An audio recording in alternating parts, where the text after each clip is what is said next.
Good morning, good morning, good morning. Gonna give everybody a chance to get on this morning. And I never know where to look in this camera, by the way. Good morning. I saw a sad face. Who's sad this morning? Who's sad this morning? Let's fix that. Let's get that right. Let's fix that. So this morning, I thought I would talk a little bit about dealing with anxiety when prepping to have a medical procedure done. And I don't know if I publicly shared this the past couple months or years, extremely the past 2 years, dealing with issues around trying to decide if I'm having a hysterectomy or not. So we've decided on the partial hysterectomy, laparoscopy, which means about 2.5 week recovery. So hey, good morning, Amanda. Hey, Annette. So in those, I'm learning to maneuver this thing and talk at the same time, but in prepping for surgery can really raise anxiety. In the sense of, hey Crystal, in the sense of how anxiety can be raised when you're prepping for surgery, which means you have anticipatory anxiety, which is, it's normal. There's a normal level of stress that's happening. There's a normal level of anxiety that's happening. But closer and closer to the surgery, things can kick up a little bit in the sense of you start worrying about, good morning, and that we start worrying about, who's going to take care of the caretaker. And then we start worrying about who's going to handle all the things that we normally handle. We start worrying about children and family, who's going to cook the meals, who's going to help us prep, who's going to, keep the house together, who's going to pick the kids up from school and take the kids from school, those kind of things. So when prepping for a surgical procedure or any type of medical procedure, anxiety can be heightened. Something that I'm trying to do for myself, prepping for the partial hysterectomy, is being able to just breathe. Take a moment, decide what I need to conquer, and acknowledge what I don't have time to conquer. Asking for help, which everybody knows, that has always been a struggle for me. But I've learned in the past couple years when it comes to managing my life in order for the boat to be able to stay afloat in the middle of the storm, because a lot of us don't want a storm. We just want to have our boat just kind of balance and be kind of homeostasis and not, rock or tip or shake. But I've learned that as long as my boat can stay afloat in the middle of the storm, in the middle of the hurricane, in the middle of the natural disaster, whatever, I want to be able to survive it, which means I have to learn how to be like Jesus and sleep in the middle of the boat when the storm is raging around me, when the anxiety is coming up high, when I feel like my heart's beating so fast, or it's hard for me to breathe, or I can't put the words together, when I can't reach out to somebody and say, hey, I need help, because even that gives me anxiety, which is, are you really going to do what you say you're going to do? Are you going to be there on time when you're supposed to be there? Are things going to run smoothly? And then realizing, so let me hold on 1 second. I went through the same thing in 2006. I had anxiety all night, but God was with me. Yes, you're exactly right. And that God will be with me as well. And I know that. And that's one of the reasons, thank you, Angela, that I know that I can just rest in the middle of the boat. So even when I'm having those moments that look like I'm about to freaking spaz out, I can just say, you know what? And my phrase has always been for the past 3 to 4 years, all is well. Somebody told me the other day that doesn't solve anything. No, but it mentally gives me an understanding that there are certainly things that no matter how much I plan for, I can't control. We have to acknowledge, and I have to acknowledge that I am not God. I have to acknowledge that God put other human beings on this earth to be of help.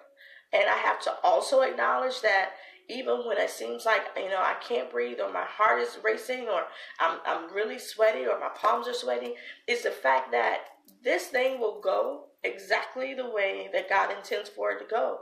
And there is room for human error.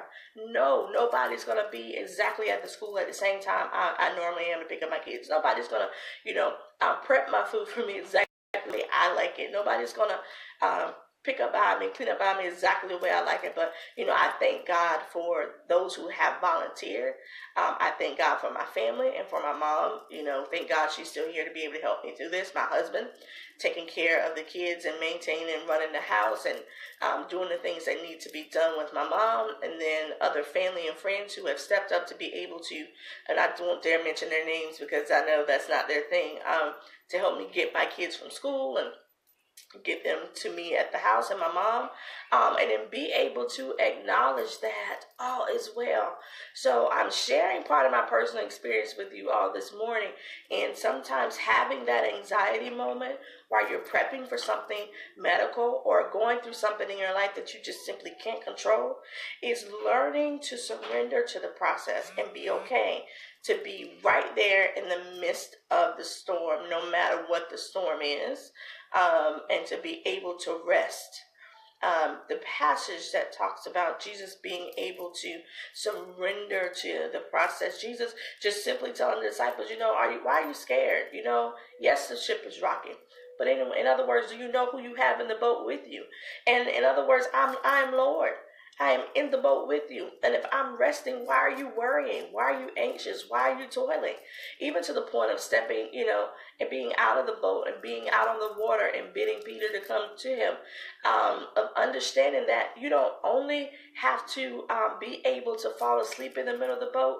You got to have the fearlessness to be able to step out of the boat and walk on the water towards Jesus. Walking on the water simply means to be willing to let the thing fail, to be willing to have to start again, to be willing to keep your eyes fixated on what God promised and what Jesus promised. Hey, Sean, and be able to just keep simply walking.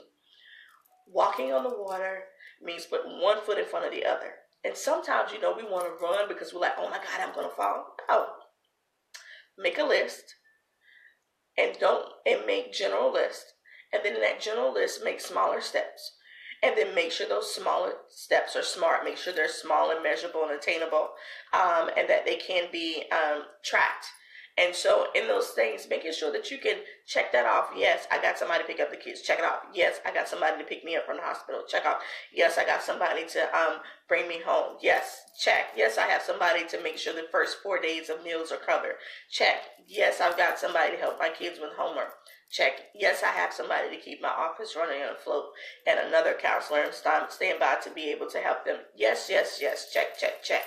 You check off all the major things that you normally do on a daily basis and check it off for as long as you have to make sure it's arranged. And then when you get to that point where it's just small, frivolous stuff, like I have a favorite pillow.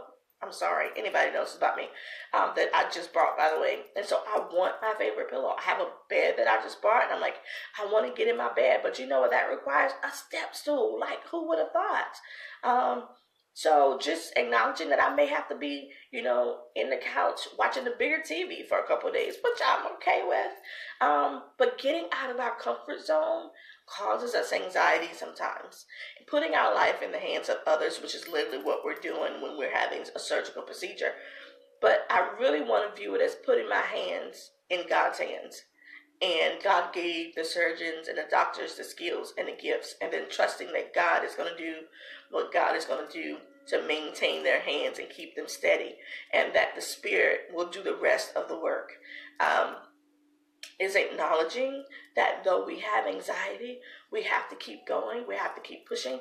One of the other things is to keep breathing, taking deep breaths in and out, sitting down, getting some meditation and prayer time in, and being intentional about staying focused on the goal at hand. Because if you don't, the overwhelming idea to do what I did one day was just Google or YouTube the procedure that you're having.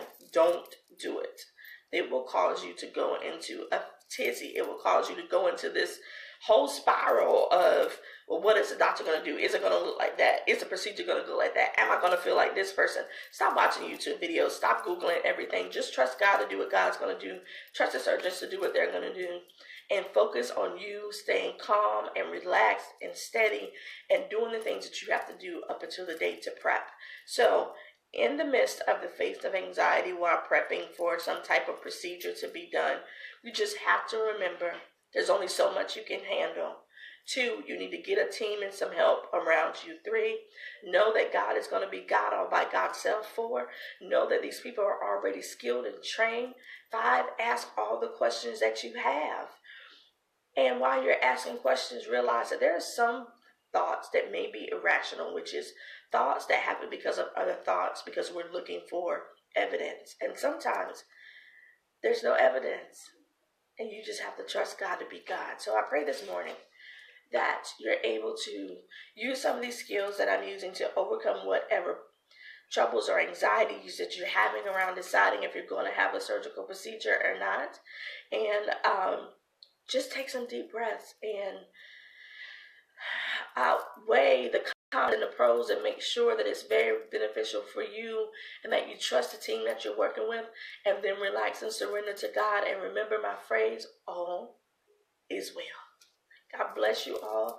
Have a wonderful day. And I pray that every one of you that is dealing with anxiety, that you remember the scripture of, be ye anxious for nothing. Max Lucado has a whole series on anxiety.